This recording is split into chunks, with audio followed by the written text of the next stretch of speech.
샬롬. 오늘도 하나님 말씀 앞에 나오신 여러분 환영합니다. 이렇게 기도하겠습니다. 하나님, 오늘도 우리에게 귀한 하나님의 말씀을 주시니 감사합니다. 오늘도 이 말씀이 우리의 마음판에 새겨지고 우리의 영혼이 기억하게 하여 주시옵소서. 그래서 말씀이 주는 소망과 용기와 확신과 그 방향으로 나아갈 수 있도록 성령 하나님 지금 우리 가운데에 깨닫게 하여 주시고 들리게 하여 주시고 알려주시옵소서. 예수님의 이름으로 기도했습니다. 아멘. 오늘 함께 살펴볼 말씀 사무엘상 11장 12절에서 15절, 사무엘상 11장 12절에서 15절까지 함께 살펴보도록 하겠습니다. 오늘도 성실하신 우리 주님을 찬양합니다. 어제 본문에 이어서 11장을 한 번 더 살펴볼 텐데요. 지난 시간에 이스라엘과 사울이 성김의 나라를 암몬과의 전쟁을 통해서 세우는 것을 우리가 함께 보았습니다. 특히 하나님의 전적 주권을 나타내는 제비뽑기를 통해서 사울이 왕에 뽑혔음에도 이스라엘에는 부정적 평가가 있어 왔죠. 그러나 섬김의 사울을 통해서 암몬에게 대대적인 승리를 거두고 마침내 진정한 이스라엘을 섬기는 왕으로 오르게 되는 그를 목격했습니다. 인간의 기준에 또 인간이 보기에 보잘것 없어 보이는 사울이고 가문이었지만 놀랍게 역사하시는 하나님이셨습니다. 특히 여호와의 영으로 함께 싸우고자 하는 마음을 일시에 가지게 했던 사울이었습니다. 사울이 소를 각을 떠서 각각의 지파에 보내니 모두가 다 함께 하나님 마음에 감동이 되고 하나님의 마음으로 모여서 싸웠던 것이죠. 우리가 왕에 대한 이야기를 역사 서적이나 드라마에서 보다 보면은 적통 또는 명분 이런 단어를 보게 됩니다. 왕이 되기 위한 명분이 있느냐라는 이야기겠죠.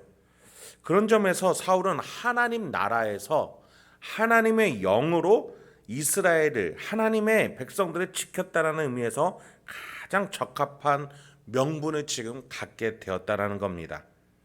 성김의 나라를 다스리기 위한 가장 중요한 요건을 갖추게 된 계기가 바로 암몬과의 전쟁이었다는 것이죠. 이제는 그 전쟁 후에 마무리 이야기가 나오게 됩니다. 12절부터 보겠습니다. 백성이 사무엘에게 이르되 사울이 어찌 우리를 다스리겠느냐 한 자가 누구니이까 그들을 끌어내소서 우리가 죽이겠나이다. 길르앗 야베스를 향해서 치욕적인 요구를 해왔던 암몬이었죠. 그만큼 이스라엘의 국방력이 상대적으로 너무나 약했음을 우리는 알 수 있습니다. 자세한 사항은 알 수 없지만 사무엘의 아들들이 사사로 있으면서 뇌물로 재판했다라는 기록을 우리는 알고 있죠.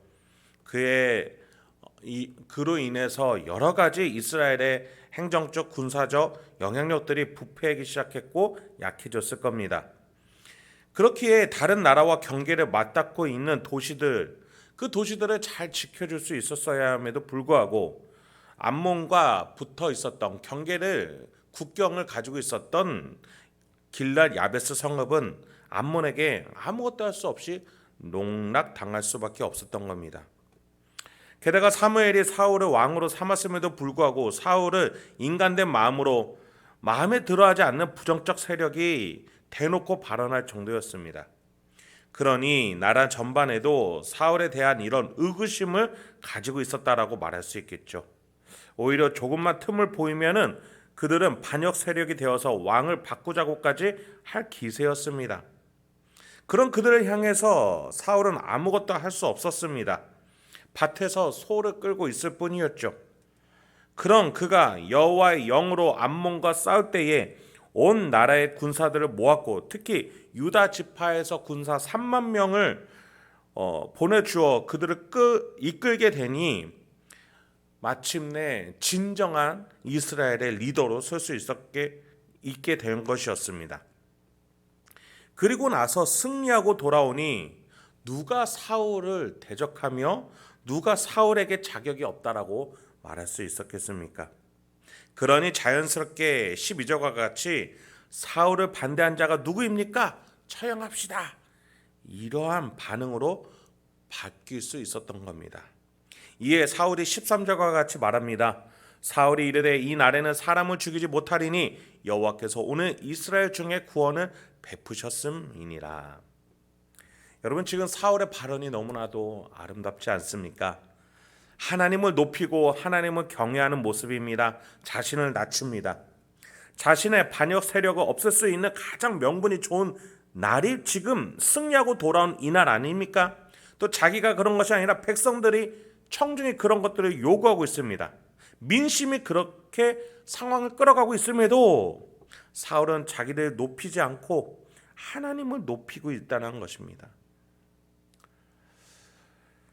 하나님이 이스라엘을 살리기 위해서 일한 날인데 어찌 우리가 이스라엘 사람을 처형할 수 있느냐라고 반대한 것이죠.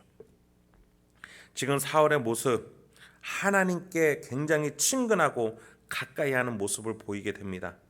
이 전쟁을 하기 전에 야베스 성읍 사람들에게 한 말을 한번 잠시 보도록 하겠습니다. 내일 정오 즈음에 구원을 받으리라. 사울이 하나님의 영으로 충만하니 전쟁을 어떻게 이길 것이고 또 언제쯤에 마무리를 지을 수 있을지 확답까지 하는 사울이었습니다. 여러분, 이스라엘이 본래 원했던 왕은 다른 나라에 있던 왕과 같은 모습을 원했죠. 근데 지금 사울의 모습은 그것을 뛰어넘어서 언제 전쟁을 끝마칠 것이다 예언을 해줄 수 있는 확신에 가득 찬 왕이었습니다. 이것이 무엇 때문에 가능했습니까? 사울이 왕이 되면서 함께 하게 되신 여호와의 영 때문에 된 것 아니겠습니까? 사람들이 사울을 보면서 선지자 중에 사울이 있었느냐라는 속담이 있을 정도로 하나님의 영이 그에게 강력하게 임하시니 사울은 하나님의 능력과 지혜를 가지고 전쟁에 참여하고자 했고 그 전쟁을 이끌고자 했고 또 전쟁을 어떻게 이기고 언제 끝낼 수 있을까지도 길랏 야베스 백성들에게, 두려움을 떠는 그 백성들에게 평안과 용기를 줄 수 있었던 왕이었던 것입니다. 그렇습니다. 여호와의 영으로 가득한 그입니다. 그래서 하나님을 높이고 전쟁 후에도 자신을 낮추는 그런 모습을 보이는 것이죠.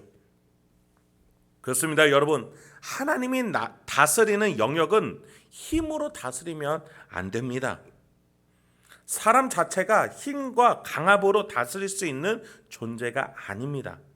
마음이 필요해요. 그래서 힘이 아니라 마음으로 다스리는 지도자가 되어야 합니다. 여러분의 가정과 직장, 이웃들을 섬겨 보십시오. 여러분이 존중받고 여러분을 따르게 될 것입니다. 그런데 사람의 마음을 살려면 어떻게 해야 될까요? 우리 전직 대통령들 중에서도 재정 지원, 문화, 스포츠, 다른 큰 사건, 이슈 등으로 국민의 마음을 이리저리 휘두르려 했던 지도자들을 우리가 잘 알고 있습니다. 더 나아가 요즘 매체나 유튜브로 보면은 이렇게 살아야 합니다. 무엇을 사야 하고 무엇을 공부해야 뒤처지지 않습니다. 라면서 두려움으로 자신의 말을 듣게 하려는 사람들도 보입니다. 여러분, 우리가 그들을 통해서 얼마나 이것이 헛된 리더십이고 헛된 거짓말인지 우리는 너무 잘 알고 있지 않습니까? 오늘 본문 속에서 또 성경 전체는 말해줍니다. 하나님의 방법, 바로 섬김으로 사람의 마음을, 또 섬김으로 사람의 인생을 이끌 줄 알아야 된다고 말이죠. 그렇습니다. 오늘 하나님께서는 사울을 위해서 일하고 계셨고 사울은 이스라엘을 위해서 일하고 있습니다. 그리고 그 중심에 여호와의 영이 함께하고 계십니다. 그리고 이것들은 무엇을 예표해주고 있습니까? 앞으로 다가올 메시아 섬김의 예수 그리스도를 보여주고 있는 것입니다. 그렇습니다. 우리는 하나님을 떠나서는, 하나님의 이 방법을 떠나서는 결코 다른 사람의 마음을 살 수도 없고 다른 사람을 다스릴 수도 없습니다. 혹여나 다른 것으로 다스린다 하더라도 잠깐 다스리고 우리는 후에 곤두박질 치게 될 것입니다. 여러분, 우리도 다른 사람과 똑같은 사람이며 같은 죄인이며 같이 지혜가 부족한 자들인데 우리가 어떤 명분으로 그들에게 이쪽으로 가야 한다, 이쪽에 구원의 길이 있다, 이쪽에 정답이 있다라고 말할 수 있겠습니까? 또는 다른 사람이 우리에게 그렇게 말할 수 있겠습니까? 아무도 그것들을 말할 수가 없습니다. 우리는 모두 똑같이 미련하고 지혜가 부족한 자들입니다. 한치 눈앞을 볼 수 없는 자들이에요. 그래서 우리는 다른 사람의 말을 무작정 따라서도 안 되고 또는 우리가 다른 사람을 높여서 그를 의지하려고 해서도 안 됩니다.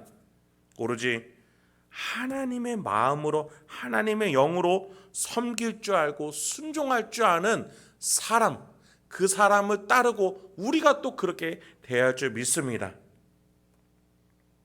그것이 바로 예수 그리스도요, 성경에서 말하고 있는 예수 그리스도를 따랐던 제자들일 것입니다. 또 여호와의 영이 충만했던 이들의 모습이 이런 모습을 띄워주고 있습니다. 이제 상황이 마무리되고 사무엘이 14절과 같이 이렇게 말해줍니다. 사무엘이 백성에게 이르되 오라 우리가 길갈로 가서 나라를 새롭게 하자. 사무엘은 이전에 사울에게 개인적으로 머리에 기름을 부으면서 하나님의 기업의 지도자로 삼으셨다라고 말을 했죠. 그리고 7일을 기다리라고 한 후에 제비를 뽑고 또 암몬과의 전쟁이 있었습니다. 그 과정에서 하나님은 사울을 이스라엘의 현실적인 왕으로 명분만 있는 왕이 되지 않도록 하셨죠. 그리고 길갈에서 7일 후에 만나자고 했던 때와 이제 7일이 지나서의 상황은 정말 많이 바뀌었습니다. 그래요. 7일 전에 사울은 아직까지 명분만 있는 왕이었습니다. 사람들이 인정해주지 않는 왕이었어요. 그런데 7일이 지난 후에 어떻게 되었습니까? 그 7일 전에는 하나님이 사무엘을 통해서 약속하셨죠. 네가 라헬의 묘실 앞에서 왕이 될 것이고 또 진설병 떡 2덩이를 받아 왕이 될 것이고 여호와의 영이 임해서 왕이 될 것이다. 이렇게 약속을 하셨던 하나님이셨는데 7일 후에 암몬 전쟁을 통해서 하나님은 그 약속을 지켜내시는 하나님으로서 사울에게 사무엘에게 이스라엘 백성들에게 나타나셨던 것입니다. 약속을 하시는 하나님이셨고 약속을 이뤄내시는 하나님이셨던 것입니다. 하나님은 약속 그리고 섬김으로 일하시고 전능하시고 인자하신 하나님으로 나타나셨던 겁니다. 사무엘은 그런 사울과 백성들과 함께 하나님이 이렇게 약속과 섬김으로 세우시는 나라를 바라보며 나라를 새롭게 하자라고 말하는 것입니다. 여러분, 우리는 대선과 총선을 치르면서 지지하는 정당이나 정치인들을 바라보며 나라를 바꿔줄 것을 기대하게 됩니다. 그러나 그 마음속에 혹시나 인간을 의지하고자 하는 마음이 있지는 않은지 돌아봐야겠습니다. 여러분, 어떠한 정당, 어떠한 정치인을 통해서도 나라를 새롭게 할 수는 없습니다. 하나님이 이미 그렇게 하고 계시는 가운데 그 사람과 정당을 잠깐 사용하시는 것이지 인간이 그렇게 만들 수는 없습니다. 하나님이 우리나라를 만드시고 우리를 세워주시고 우리 사회를 이끌어가고 계심을 믿으시기 바랍니다. 그리고 지금도 기도하고 있는 자들, 하나님의 약속을 믿고 그리고 여전히 오늘도 섬기는 그 한 사람 한 사람을 통해서 하나님은 새 나라로 만들어 가고 계십니다. 그래서 지금 우리나라가 어렵고 힘들고 눈앞이 캄캄할지라도 하나님이 일하고 계심을 믿으십시오. 그 맥락 가운데 하나님이 쓰시는 정당과 위정자들과 정치인들이 있는 것입니다. 그래서 우리는 그 한 정당이나 사람을 믿는 것이 아니라 그 뒤에서 더 크게 역사하고 계시는 나라를 새롭게 만들어가고 계시는 하나님을 믿는 저와 여러분, 그래서 오늘도 그 하나님을 믿고 오늘도 섬기러 나아가 나를 통해서 하나님이 조금이라도 이 나라를 새롭게 하시는 데 있어서 쓰임받기를 간구할 수 있는 저와 여러분 되기 소망합니다. 마지막 15절입니다. 모든 백성이 길갈로 가서 거기서 여호와 앞에서 사울을 왕으로 삼고 길갈에서 여호와 앞에 화목제를 드리고 사울과 이스라엘 모든 사람이 거기서 크게 기뻐하니라. 나라가 새로워집니다. 가장 먼저 길갈에서 이루어지죠. 이전 애굽에서 노예 생활하던 시절과 불순종하며 광야를 떠돌던 때를 떠나 보낸다는 의미에서 이름을 갖게 된 길갈이었습니다. 그곳에서 사무엘과 사울은 사사시대의 온갖 이민족들에게 억압받으며 고통받았고 국내적으로는 각자의 소견을 옳은 대로 행하며 엉망진창이 된 나라를, 그 과거의 나라를 떠나보내자라고 말할 수 있게 된 것입니다. 그리고 길갈에서 할례를 받으며 가나안 땅의 주인으로 들어왔던 선조들처럼 사울과 사무엘은 길갈에서 화목제를 하나님께 드리며 가나안의 땅의 진짜 주인으로서 다시 하나님의 법으로 하나님과 함께 다스리겠다라는 다짐을 하게 되는 것입니다. 여러분, 말씀을 마치겠습니다. 하나님의 일하심은 세상의 방법과 너무 다릅니다. 왜냐하면 우선 우리의 힘으로 가능하지 않기에 우리는 생각조차 할 수 없는 일들과 일의 순서를 하나님이 진행시키시기 때문입니다. 그래서 우리가 하나님의 도움으로, 하나님의 지혜로 살아가야 합니다. 그분을 따라갈 줄 알아야 합니다. 그분의 방법과 절차는 지금도 진행되고 있습니다. 여러분의 일상 가운데, 여러분의 직장과 가정과 여러분의 교회와 여러분의 모든 곳에서 하나님은 하나님의 방법대로, 하나님의 속도대로 일하고 계십니다. 새롭게 만들어가고 계십니다. 하나님께 돌아가십시오. 하나님의 도움을 요청하십시오. 하나님께 낮아지시고 이웃들을 섬기십시오. 그러면 하나님의 방법이 보이고 느껴지고 깨달아질 것입니다. 그리고 하나님의 일에 참여하시고 동참하십시오.